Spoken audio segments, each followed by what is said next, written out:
O Gol pelo Mundo. Um alô para você que acompanha tudo sobre futebol em ogol.com.br. Meu nome é Carlos Ramos e está começando mais um O Gol pelo Mundo, o podcast sobre futebol internacional do site O Gol.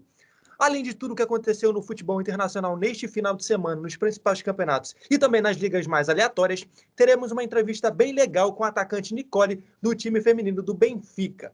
Hoje comigo, Caio Fiuza Rian Gomes e Paulo Mangerotti. Vamos logo para o nosso primeiro quadro do programa, que é O que rola por aí?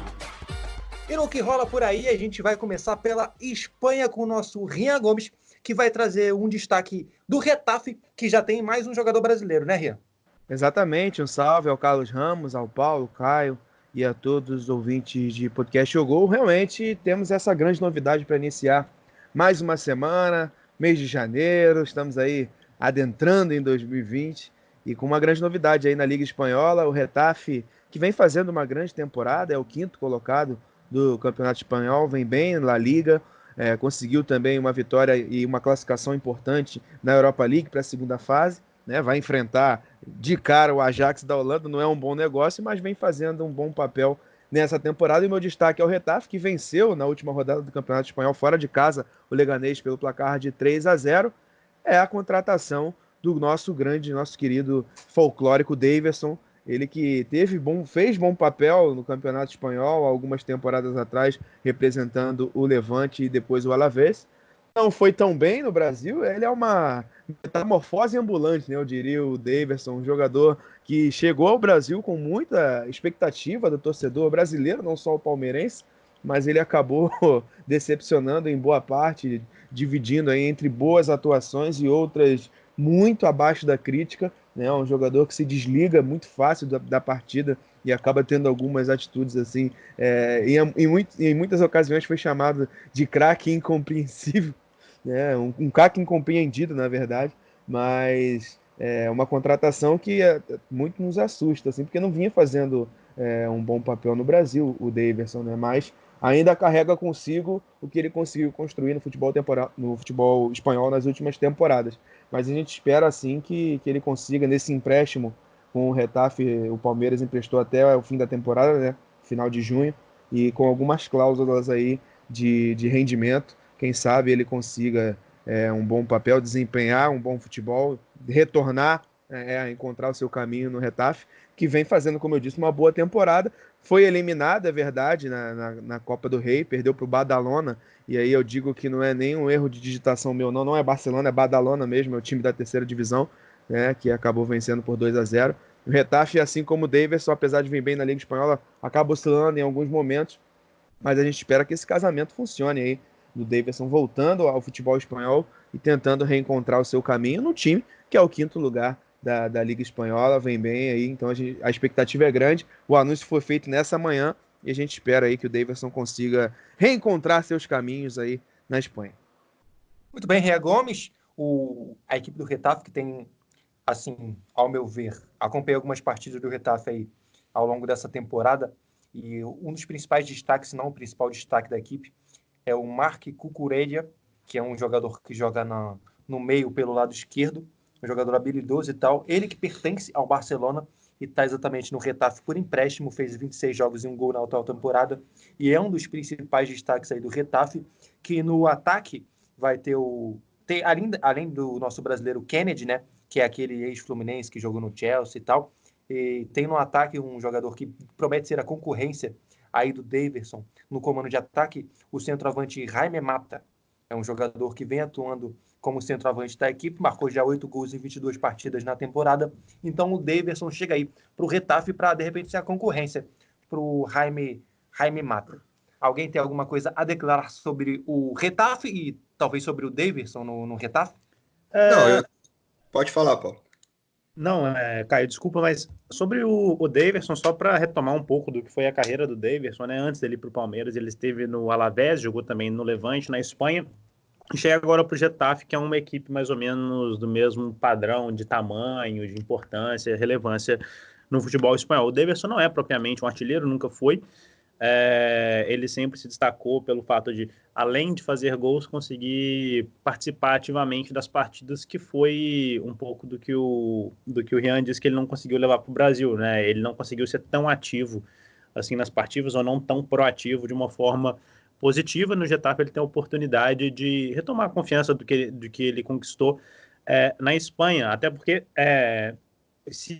quando ele foi levado para o Palmeiras, eu creio que já tinha um pouco dessa noção do que o Davidson pode entregar. Ele não é um jogador que tinha números espetaculares no futebol espanhol. Pelo Alavés, por exemplo, em 37 partidas ele fez 7 gols, pelo Levante em 33 partidas ele fez 9, números que ele repetiu até no Palmeiras.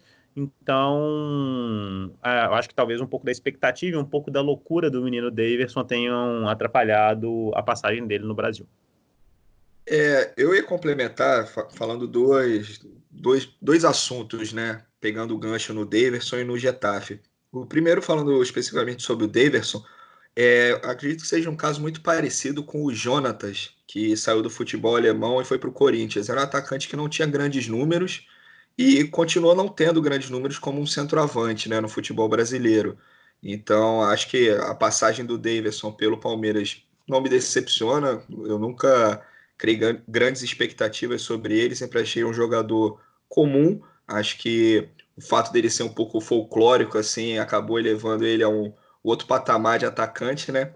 E pegando um pouco o gancho no que o Carlos falou do Cucurella, ele é um jogador que já está na sua segunda temporada em bom nível, né, no Campeonato Espanhol. Em 2018 e 2019 ele fez uma boa temporada pelo Eibar, também emprestado pelo Barcelona, e agora está no Getafe. Eu acredito que seja um bom jogador para o Barcelona utilizar no futuro. Jogador jovem, de 21 anos ainda, e que pode jogar em duas faixas do campo, tanto como lateral quanto como um meia aberto. E aí, concordo com o Caio aí sobre a posição e o destaque do Cucurella, né, que é um dos principais jogadores desse Getafe, que mais uma vez vai brigar por uma vaga na Liga dos Campeões. Então, de repente, no Getafe, o Daverson pode conseguir o que ele não conseguiu na sua passagem anterior por Levante e Alavés. Saindo um pouquinho da Espanha e indo para a Alemanha, o nosso querido Paulo Mangerotti traz o destaque dele, né, Paulo? Exatamente, Carlos. O meu destaque hoje é do Borussia Dortmund, mais propriamente foi um pretexto para falarmos de Haaland, né? Welcome to Haaland.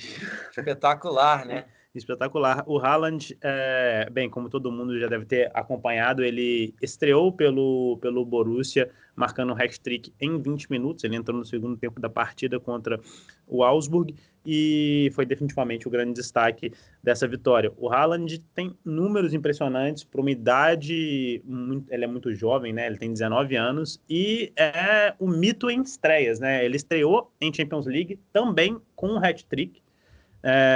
E a expectativa, muita gente gera muitas dúvidas sobre o Haaland, jogador norueguês, altão, talvez não tenha muita técnica, estava no campeonato austríaco, chegou já provando que tem presença mesmo, e não só de área, né? Os gols do Haaland mostraram o repertório do atacante, com velocidade, invadindo a área, ele é muito participativo e muito se engana quem acha que ele é um atacante travadão só pelo tamanho dele e tudo mais. Nessa temporada, somando a passagem pelo Salzburg, que ele estava até agora o início de janeiro, para o Borussia, ele tem 23 partidas e 31 gols, né? São números impressionantes para um atacante que ainda promete muito, muito para os anos que a gente tem aí pela frente. E sobre essa situação que você falou dele não ser aquele centroavantão, apesar de ser alto, paradão, eu acho que pelo menos 2 dos 3 gols que ele fez no final de semana foi um jogaço. O Borussia Dortmund contra o Augsburg terminou 5-3 de virada para o Borussia Dortmund. 2, pelo menos, dos 3 gols que ele fez foram gols em contra-ataques, que ele teve que partir em velocidade, sair na cara do goleiro e marcar. Enfim, com certeza o nosso Caio Fiuza tem muito para falar sobre o nosso glorioso Haaland, né, Caio? O Haaland é um fenômeno, né? A gente já até tem um texto sobre, não só sobre o Haaland, mas sobre o Red Bull Salzburg, que é uma máquina, né, de fazer gols e era liderado pelo Haaland. É uma contratação pontual, assim, né, do Borussia Dortmund, que muitas vezes jogou com o Marco Reus, com o Mário Götze naquela função de centroavante. Até o Paco Alcácer fez uma boa temporada passada, mas dessa não tem tido grandes atuações. E o Haaland tem essa estreia que assusta, né, todo mundo, e em poucos minutos ele consegue fazer um hat-trick. Então é um jogador para a gente ficar de olho, que chegou até barato, né, para o Borussia Dortmund, apenas 20 milhões de euros para o padrão atual, né, de contratação no mercado europeu, é um valor baixo, e acho até que o Haaland não fica muito tempo no Borussia Dortmund. Acredito que daqui a uns anos equipes da Inglaterra, ou gigantes como o Real Madrid, ou até mesmo o Bayern de Munique, já vão fazer proposta para o Borussia Dortmund para tirar ele de lá. Eu estava brincando aqui na redação sobre quantos anos pro Bayern de Munique levar o Haaland. Eu aposto em 2 anos. Acredito que seja quando o Lewandowski saiu ou se aposentar. Então o Haaland é o substituto do Lewandowski no Bayern.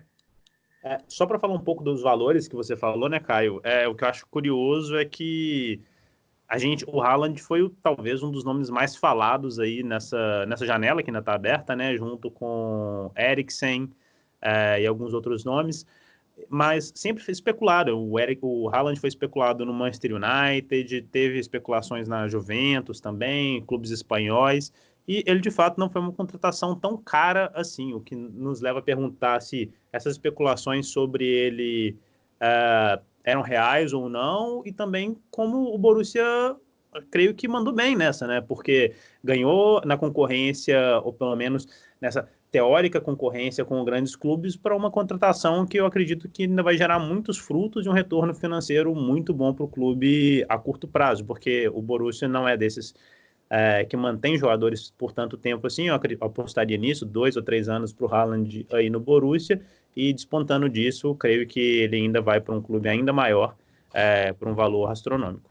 E, assim, sobre essa questão das especulações, pelo menos no que diz respeito ao Manchester United, parecem ser verdadeiras, porque o próprio Solskjaer chegou a declarar que o United tinha interesse no Haaland, né? Eu acho que talvez o que tenha pesado tenha sido o desejo do jogador em jogar mais, né? Talvez ele tivesse a consciência de que, de repente, no Borussia Dortmund, pela característica do futebol alemão, pela característica do jogo dele, pelo elenco, ele teria mais oportunidades do que se ele se mudasse por um Manchester United. Apesar de que, eu acho que no United ele também jogaria, né? O que vocês acham?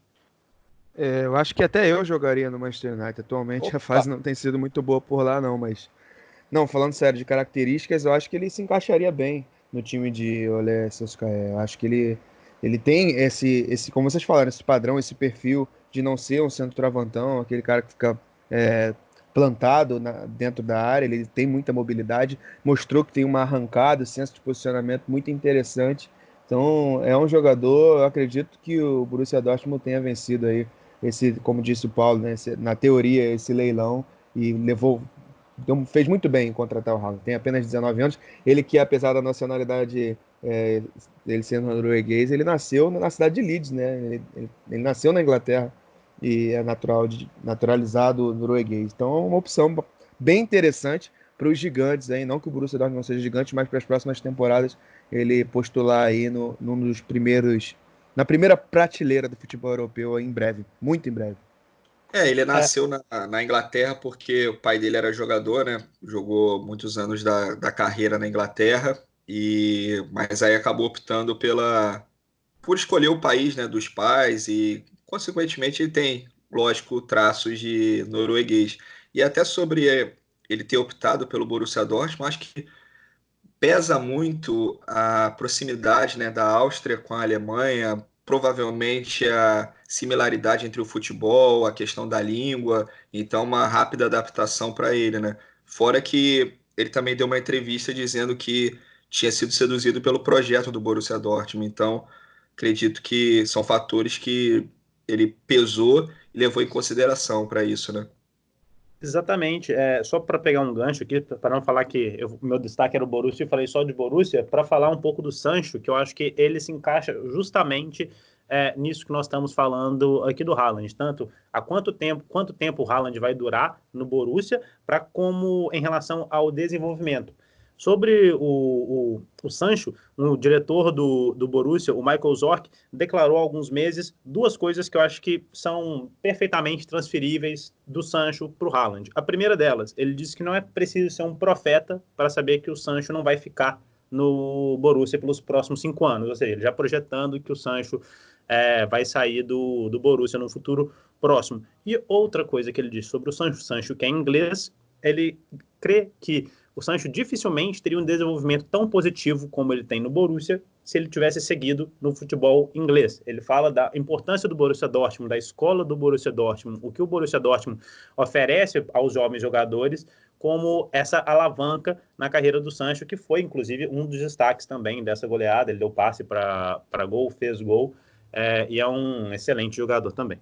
Verdade. E fica aí a questão também até que ponto que esse Borussia Dortmund pode ir, né? Até onde esse time pode chegar, que é uma junção aí de grandes jogadores, e talvez o Haaland tenha sido aquela coisa que mais faltava ao time, e agora tem, né? Vamos ver até que ponto esse time pode evoluir. Agora, já que a gente falou um pouquinho sobre Inglaterra, eu vou com o Caio Fiuza para a Inglaterra para falar um pouquinho sobre a arrancada do Watford, né, Caio?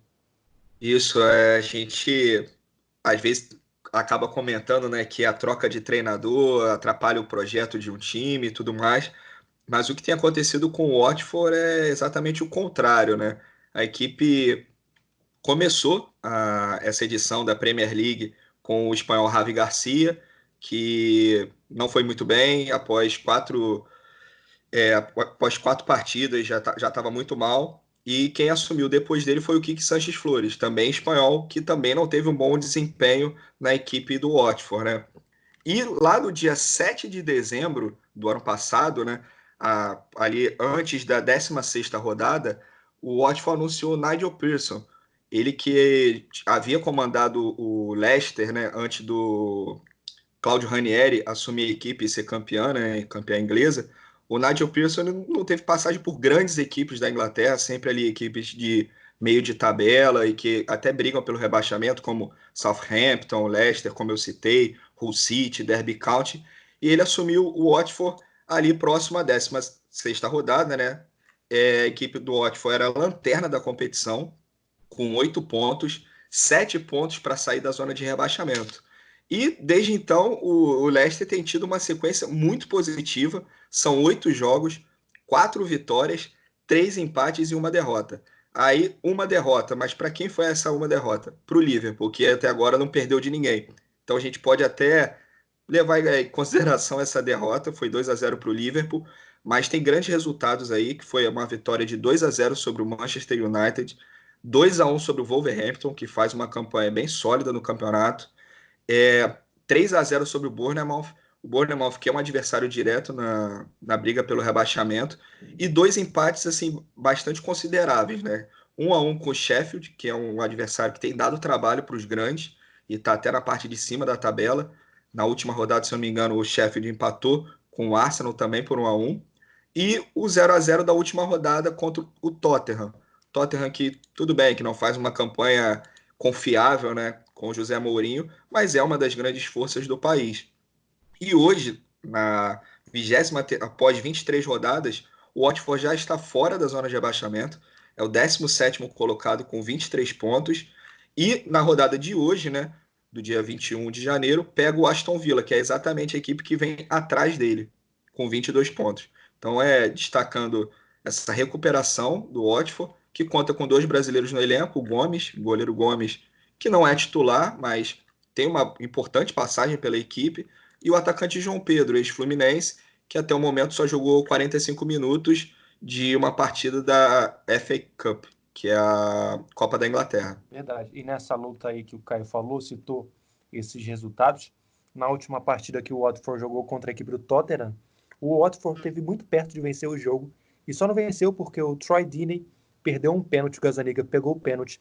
Então essa arrancada poderia ser até maior, né?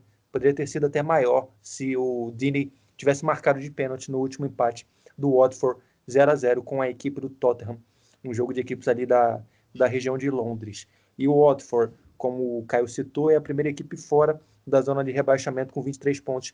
Na frente, engraçado, na frente do Aston Villa, que é uma equipe de 2 brasileiros, né? O Wesley Moraes e o Douglas, volante ex-Vasco, e estão ali brigando contra o rebaixamento, junto também com o West Ham, né? Equipes que a gente olha para a tabela da Premier League e se a gente olhar equipe a equipe, são equipes de qualidade, né? tanto o West Ham quanto o Watford, Aston Villa, o próprio Bournemouth tem jogadores interessantes, o próprio Callum Wilson, Joshua King, enfim, são equipes fortes, mas que não tem jeito, né? Alguém vai ter que cair, né? E, por exemplo, o Sheffield United, que tem jogadores talvez menos interessantes, de menos nome, está ali na 7ª colocação e conseguiu fugir um pouquinho dessa disputa aí contra o rebaixamento na Premier League, que é uma liga dificílima de jogar, né? Tanto o Aston Villa, né, que investiu bastante para essa temporada, nesse retorno à elite, tem também o West Ham, né, que ano após ano vem investido bastante no seu elenco e nunca consegue dar esse salto de qualidade, né, para a gente ver o nível da Premier League, que é uma competição muito difícil.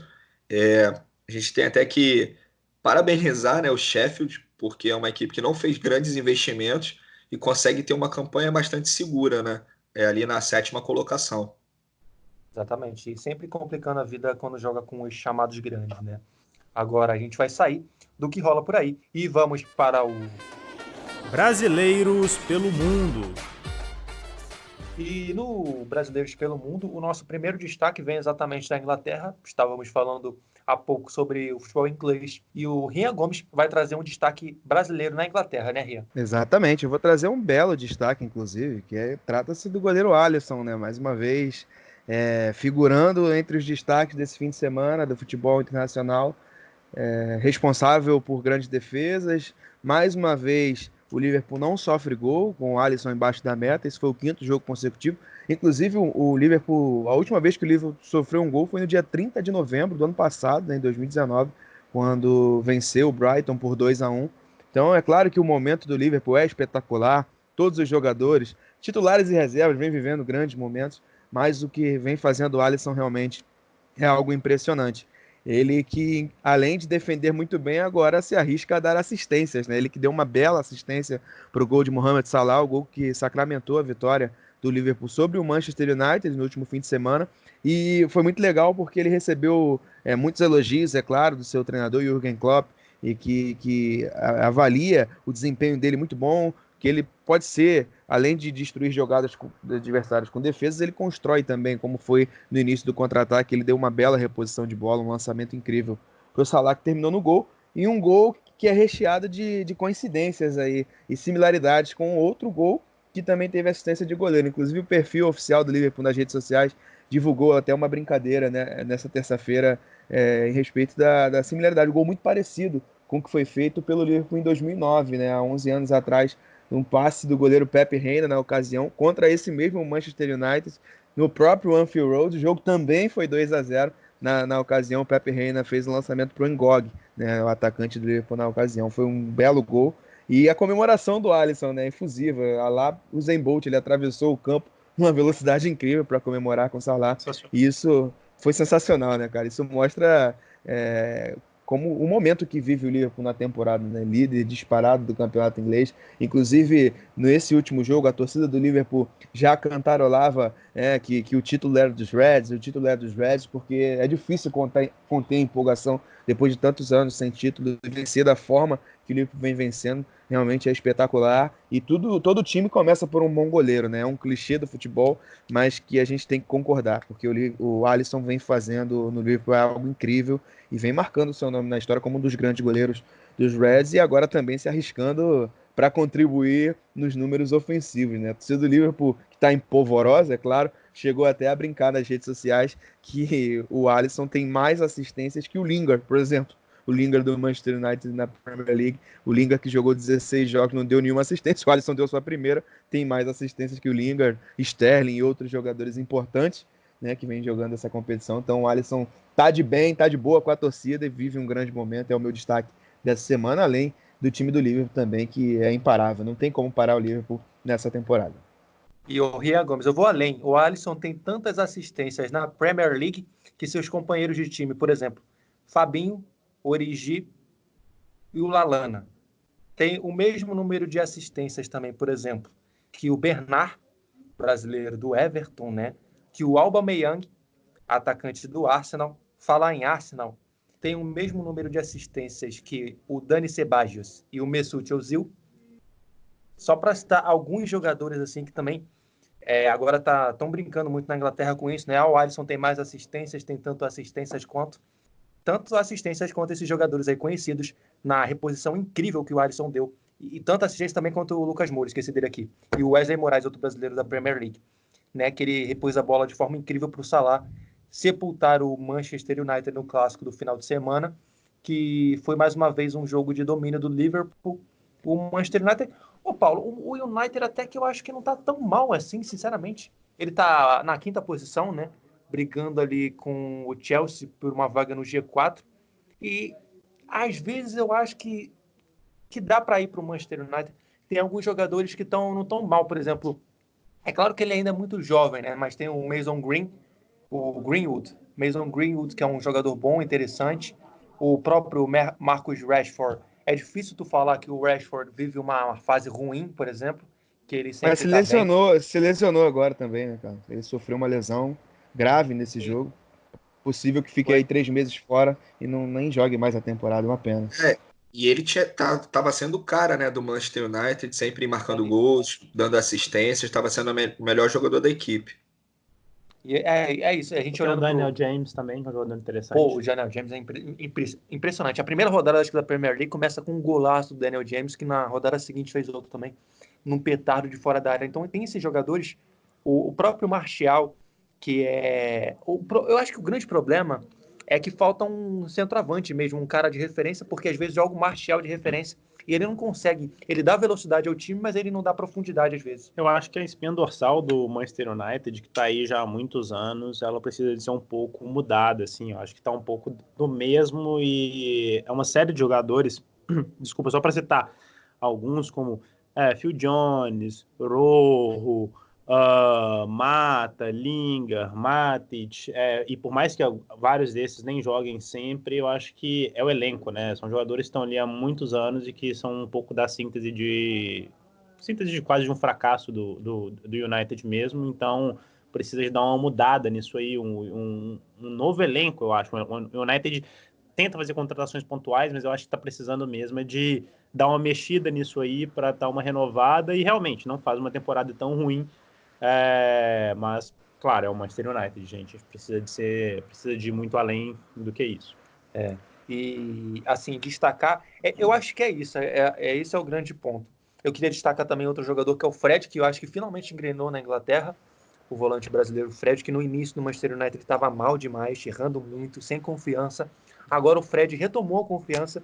No clássico ele tentou até passe de calcanhar, tentou vários chutes. Ele que estava levando o time da defesa para o ataque, mas de repente falta isso para o Manchester United, né? A gente falou aí de alguns jogadores que são jogadores que talvez não são aqueles jogadores que vão resolver o jogo, né? Que colocam a bola debaixo do braço e resolvam.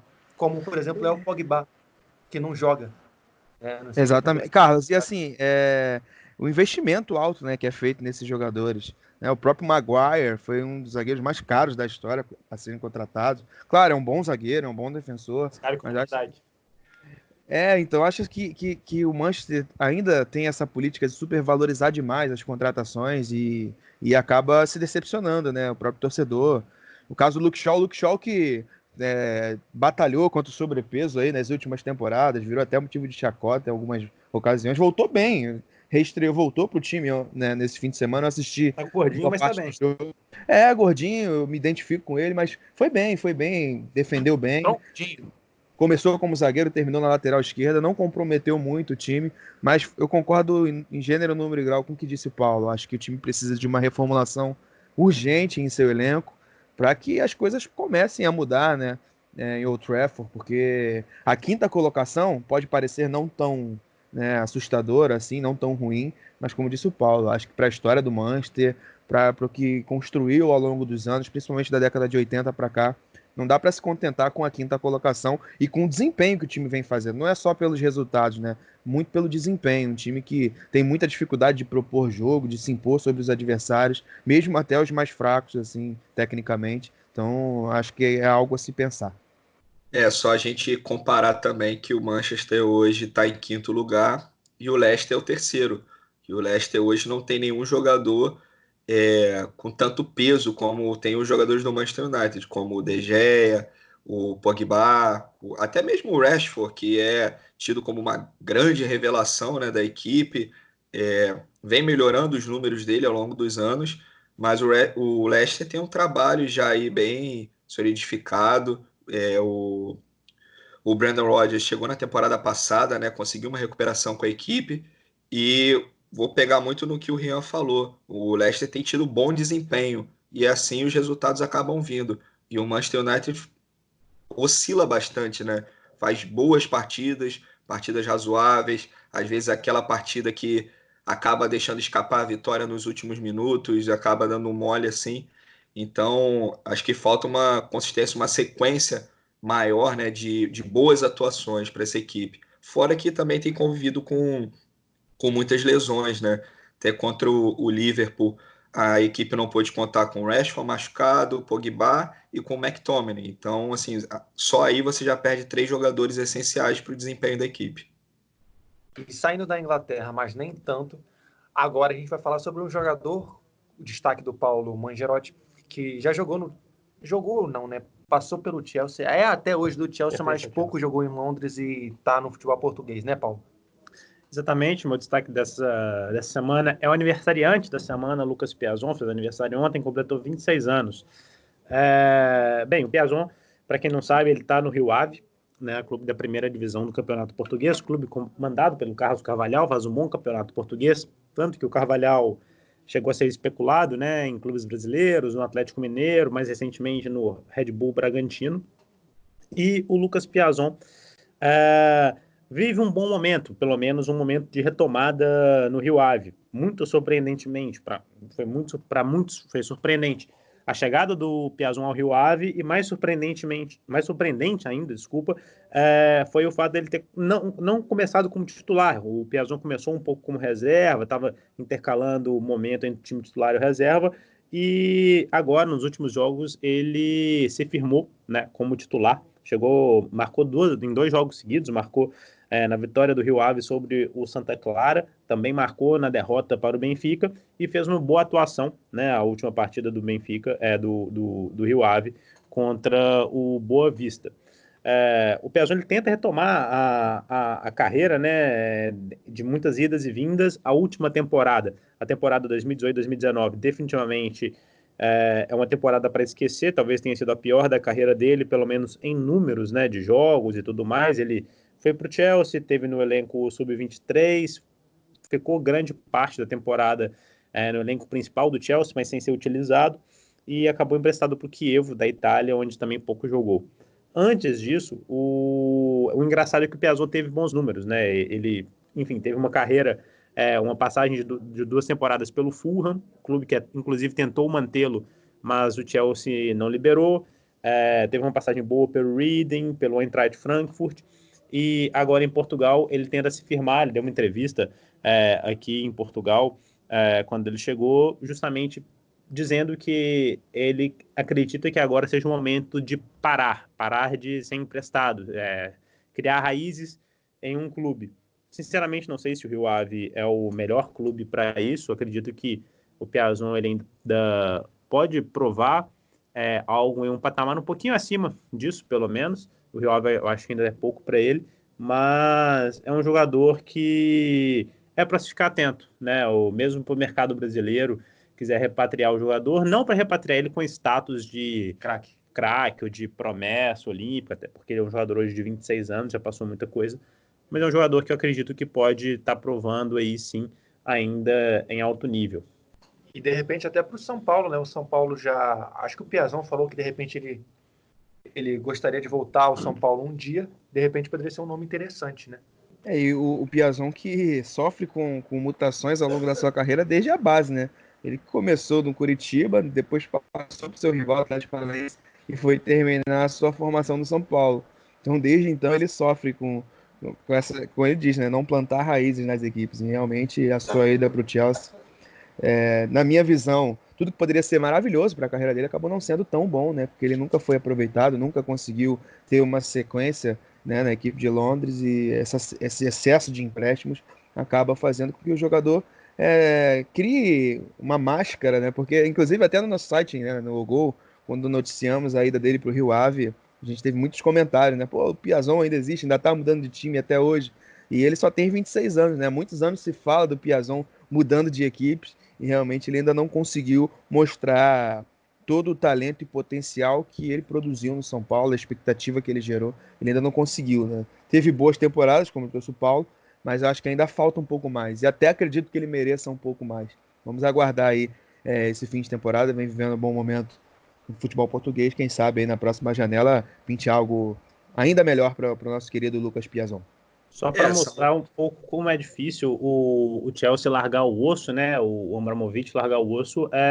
O Nathan, que hoje está no Atlético Mineiro, só conseguiu permanecer no Atlético com uma extensão de contrato com o Chelsea. O Nathan vive exatamente a mesma trajetória do Lucas Piazon, jogador com passar em seleção de base e tudo mais, muito reemprestado. O Atlético Mineiro tinha intenção de manter o jogador depois de uma temporada razoável no ano passado. O Chelsea só concordou em deixar ele permanecer no Atlético, fazendo uma extensão do vínculo, né, até o final da temporada. Mas é um pouco do que é o Chelsea. E para esses jogadores jovens brasileiros que vão para lá, tem o Kennedy também, que a gente falou mais cedo, que está no futebol espanhol, e é um pouco disso. Eu só ia complementar duas coisas, né? Primeiro que a gente até comentou aí que o Lucas Piazon agora ele quer parar em algum lugar, né?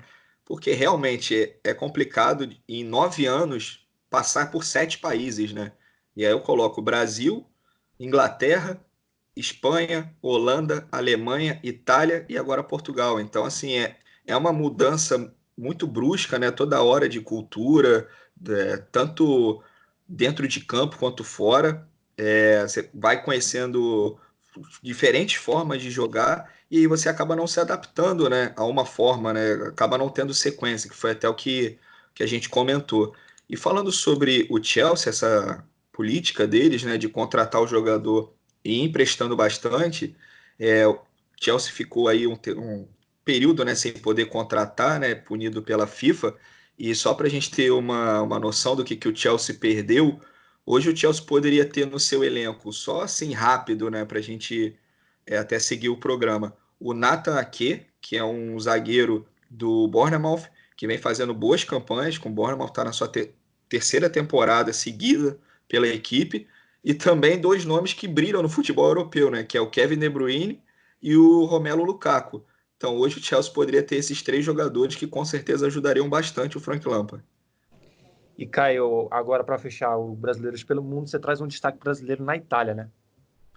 Isso, o meu destaque é o Hernani que teve aqui no Brasil uma passagem bem destacada, né, pelo Atlético Paranaense. O Hernani hoje joga no Parma e vou falar do Hernani até para falar também do Parma, né? O Parma que em junho de 2015 decretou falência e por conta disso teve que ser rebaixado até a quarta divisão e desde então o Parma vem tendo esse crescimento, né, galgando as divisões. Hoje está na Série A novamente. Parma que no passado aí teve, até a gente pode até dizer que teve uma seleção, né, com nomes como Buffon, Cannavaro, Veron, Crespo, até Adriano Imperador passou pelo Parma, emprestado, né, pela Internazionale. E hoje o Parma é o oitavo colocado no Campeonato Italiano, com 28 pontos. Está ali a 2 pontos do Cagliari, que é o primeiro na zona de classificação para a Liga Europa. E o Hernani, de 23 partidas do Cagliari, do Parma na temporada, o Hernani disputou 21. Então é um jogador que tem sido bastante utilizado nessas partidas, né, que ele disputou. A maioria delas ele foi titular, são 19 partidas como titular e marcou um gol até o momento. É um jogador mais defensivo, né, um jogador volante. E o meu destaque é o Hernani por conta dessa recuperação, né, do Napoli em termos de futebol italiano, né, que futebol italiano não vive um bom momento, que já foi o campeonato mais assistido, né, aqui por nós brasileiros. Hoje se resume ali a uma disputa pelo título de quem vai derrubar a Juventus, né? A Juventus conseguiu, né, assegurar como podemos dizer, um monopólio assim do título, né? Só a Juventus ganhou nos últimos 7 anos, mas o Parma consegue fazer uma campanha segura, tá hoje a 13 pontos da zona de rebaixamento e a gente torce pelo Hernani, né, e também pelo Parma, que é uma equipe que tem expressão e que continue tendo essas boas campanhas na Série A do Campeonato Italiano. E normalmente velho cai muito, né? Mas a velha senhora, mesmo que tentem derrubá-la, ela não cai. O Hernani, o brasileiro que o Caio destacou aí, ele passou até pela base da seleção brasileira, né? Começou a carreira no Atlético Paranaense e também jogou no Zenit da Rússia e no Saint-Étienne, no futebol francês. E agora a gente vai falar sobre os brasileiros e brasileiras que marcaram pelo mundo no quadro que é o Tem Gol Brazuca. Na Ilha de Gozo, sempre ela, Juninho, tem gol brazuca. Marcou o gol na vitória do Chelkija Tigers sobre o Vitória Hotspurs por 4-3. Tem gol brazuca também no Campeonato Saudita. Carlos Eduardo, o Cadu, fez um gol no empate entre Al Hilal e Al Fazili em 2-2. Tem gol brazuca também no Campeonato Italiano. João Pedro fez os 2 gols no empate do Cagliari contra o Brescia. E tem gol brazuca na Turquia. O Pedro Henrique Cousen marcou, mas o Kayserispor acabou goleado pelo Antalyaspor por 5-1. E tem gol brazuca também no futebol feminino, no Campeonato Português. A nossa entrevistada de hoje, Nicole, marcou na goleada do Benfica sobre o Ovarense. As meninas são com tudo. Jucinara Paz fez um gol na vitória do Levante por 3-0 sobre a Real Sociedad. Tem gol brazuca também na França. A Formiga marcou na goleada do PSG sobre o Olympique de Marseille por 11-0. Já na Espanha também, o Madrid contou com 2 gols de brasileiras. A Geise e a Antônia marcaram e ajudaram a equipe a vencer o Atlético Bilbao por goleada 4-1. E depois do Tem Gol Brazuca, a gente citou aí algumas brasileiras, entre elas a Nicole, que é a nossa entrevistada de hoje, que é o quadro Entrevista o Gol. E a entrevistada hoje no Entrevista o Gol é a atacante brasileira Nicole Heisler, ela que joga no futebol feminino português, atua na equipe do Benfica. Ela que no Brasil já jogou no Sport, no Minas, e agora foi para Portugal atuar no Benfica. Na atual temporada, a Nicole já marcou 15 gols em 13 jogos. Tudo bem, Nicole, com você?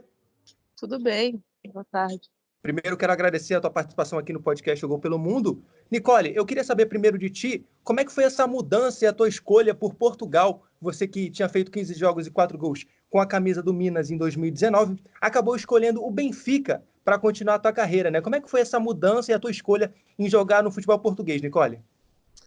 Eu sempre tive uma vontade grande em jogar fora do país e houve o interesse do Benfica. É um clube grande, então eu juntei o útil ao agradável, né? A minha vontade de atuar fora do país com um grande clube e Portugal, que é um país com a língua parecida com o Brasil e acredito que facilitaria a minha adaptação. Olá, Nicole, muito prazer estar falando contigo. A minha pergunta, a gente tem acompanhado, né, nos últimos anos o desenvolvimento do futebol de Portugal, né, e falando um pouco também da questão do masculino, Portugal ganhando Eurocopa, Liga das Nações, mas queria que você falasse um pouco do futebol feminino. Em que estágio você acredita que está o futebol feminino de Portugal? E aí falando um pouco do Benfica e também da Liga Portuguesa. Acredito que assim como no mundo inteiro, né, o futebol feminino vem numa crescente e o Benfica possui muitos adeptos, né, e isso vem trazendo também muita força ao futebol feminino, eles vêm nos apoiando e é um clube muito grande, né, então a nossa visibilidade acaba sendo maior. Até continuando aí, né, nessa questão que você falou da visibilidade, surgiram algumas notícias, né, aqui no Brasil sobre a audiência, a frequência, né, de torcedores nos jogos do Campeonato Espanhol. Queria também que você falasse sobre isso, se o público em Portugal tem se engajado, tem comparecido aos estádios e como é que está essa questão de audiência dos jogos do Benfica. O público sempre comparece bastante, né, os adeptos, eles apoiam muito o futebol feminino aqui. E graças a Deus a gente vem fazendo um bom trabalho e com os grandes resultados a gente vem trazendo cada vez mais público para os estádios, né? E vai aumentando cada vez mais a visibilidade. Nicole, Paulo Mangerotti aqui, tudo bem?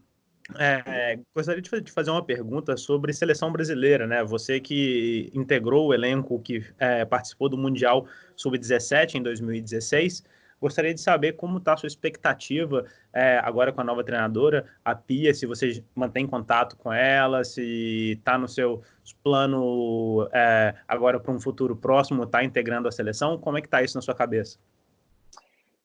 Agora eu tô com a cabeça focada aqui no Benfica, né? Tô trabalhando diariamente firme, forte. Acredito que a consequência do meu trabalho aqui vai me dar uma oportunidade na seleção. Então, eu venho buscado trabalhar cada dia mais e mais aqui para que eu possa estar, né, nessa possível lista da treinadora Pia e ter a oportunidade de representar meu país. Nicole, aqui é Rian, prazer falar contigo também. A minha pergunta é mais uma vez em relação ao Benfica que disputou, né, a segunda divisão do Campeonato Português Feminino na temporada passada, e assim, meio que assustou o mundo, né, pela quantidade de gols marcados, foram mais de 400 gols na temporada passada, você não esteve presente, mas já nessa temporada a sua equipe disputou 16 partidas e foram 103 gols marcados, né, e apenas 4 sofridos. Eu queria que você falasse um pouco sobre essa relação dessa quantidade de gols da sua equipe, se ainda há um desnível muito grande no desempenho das adversárias, né, no cenário português de futebol feminino. É nítido que ainda há um desnível, né? São estruturas diferentes, mas, como eu disse, a gente vem numa crescente, num crescimento do futebol feminino, então acredito que nos próximos anos os times vão se fortalecendo, né?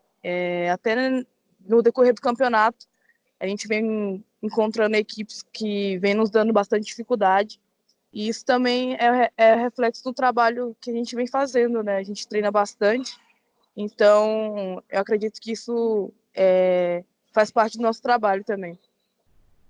Ô, Nicole, nessa temporada você já fez aí 15 gols aí ao longo de 13 partidas, né? Algumas marcantes, né? Teve uma goleada, por exemplo, de 14-0 sobre o Francos, que você fez 3 gols.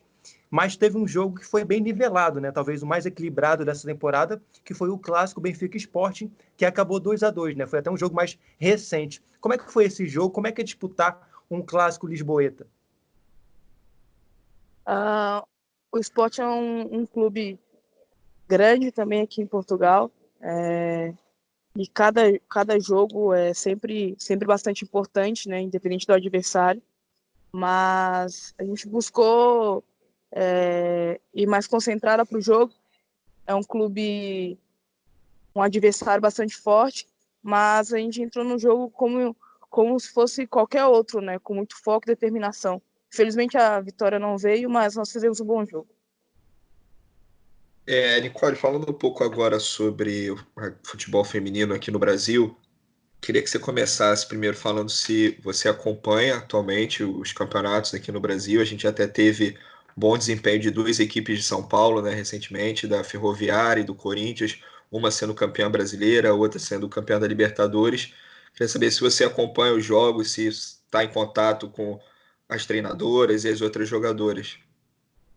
Eu busco sempre estar acompanhando, né? É algo que não foge muito da minha realidade. Tem pouco tempo que eu vim jogar fora do país, então eu acompanho sim o futebol brasileiro. A gente sabe que hoje São Paulo é uma das elites, né?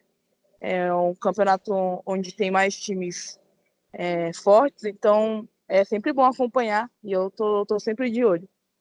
E até falando sobre isso, sobre um pouco do futebol feminino no Brasil, queria que você comentasse sobre como foi o seu início, né, no esporte. A gente sabe que futebol, no geral, tanto masculino quanto feminino, o início geralmente é muito complicado, mas e especificamente do feminino tem muita questão também do preconceito, de falta de investimento. Queria que você falasse um pouco sobre o seu início no esporte. Eu comecei em jogar futebol pelo futsal, né? E acabei tendo a oportunidade de jogar no Sport de Recife. É um clube também com estrutura muito boa. Acredito que preconceito em qualquer modalidade a gente sempre sofre, né? mas eu acho que é algo que a gente tem que se motivar para conquistar nossos objetivos. Então, foi um dos objetivos que eu tive traçados, né, para que eu fosse profissional. Então, eu nunca deixei que nenhum preconceito me abalasse. Eu acredito que tem que ser assim, a gente passa por dificuldades, isso em qualquer modalidade, mas a gente sempre tem que buscar nossos sonhos, nossos objetivos. Nicole, voltando um pouco para o Benfica, eu queria falar um pouco sobre esse elenco do Benfica, né? Que mais da metade do elenco do Benfica não é português, na verdade, né? Você tem 12 jogadoras portuguesas, 9 brasileiras, 3 norte-americanas, uma cabo-verdiana, uma canadense e uma espanhola. Como que é a relação aí entre pessoas de lugares tão diferentes e como essa multiculturalidade pode também ajudar a desenvolver o futebol? Os Estados Unidos é um dos expoentes do futebol no mundo. Conta um pouco para a gente sobre isso. A gente tem atletas de bastantes lugares diferentes, né? Mas isso sempre agrega, porque apesar de termos um objetivo em comum, a gente tem características diferentes, né? Então a gente sempre vem tentando ajudar uma a outra. A gente vem buscando um objetivo em comum, que são os títulos. Então, acredito que é sempre tentando auxiliar uma a outra e em busca dos nossos objetivos, que são os títulos. Nicole, já agradecendo aqui a tua participação no Gol pelo Mundo, queria finalizar pegando um pouquinho o gancho do Paulo, que ele falou sobre essa multiculturalidade do Benfica, do elenco do Benfica, né? Eu queria saber como é que é o entrosamento entre vocês. A gente sempre pede para quem participa do programa para contar uma resenha, como é que é a resenha no vestiário e tal. Como é que é a relação de vocês? Tem alguma resenha engraçada que você pode contar para a gente? Até porque você foi para um país diferente, ainda nova, né? Como é que é isso? Cara, eu gosto muito da forma que a animação no balneário, né, no vestiário, as brasileiras são um pouco mais extrovertidas, então a gente acaba trazendo a cultura brasileira para as portuguesas e elas sempre dão espaço para nós, então é muito bom o convívio. E rola um samba, rola alguma coisa assim, não? Sim, sempre tem que ter. Muito bom, muito bom. Então, Nicole, é isso. Muito obrigado pela tua participação aqui no Gol pelo Mundo. E tá aí, agradecendo a Nicole, o papo que ela bateu com a gente aqui. O Gol pelo Mundo fica por aqui. A gente aguarda vocês na próxima semana. O Gol pelo Mundo.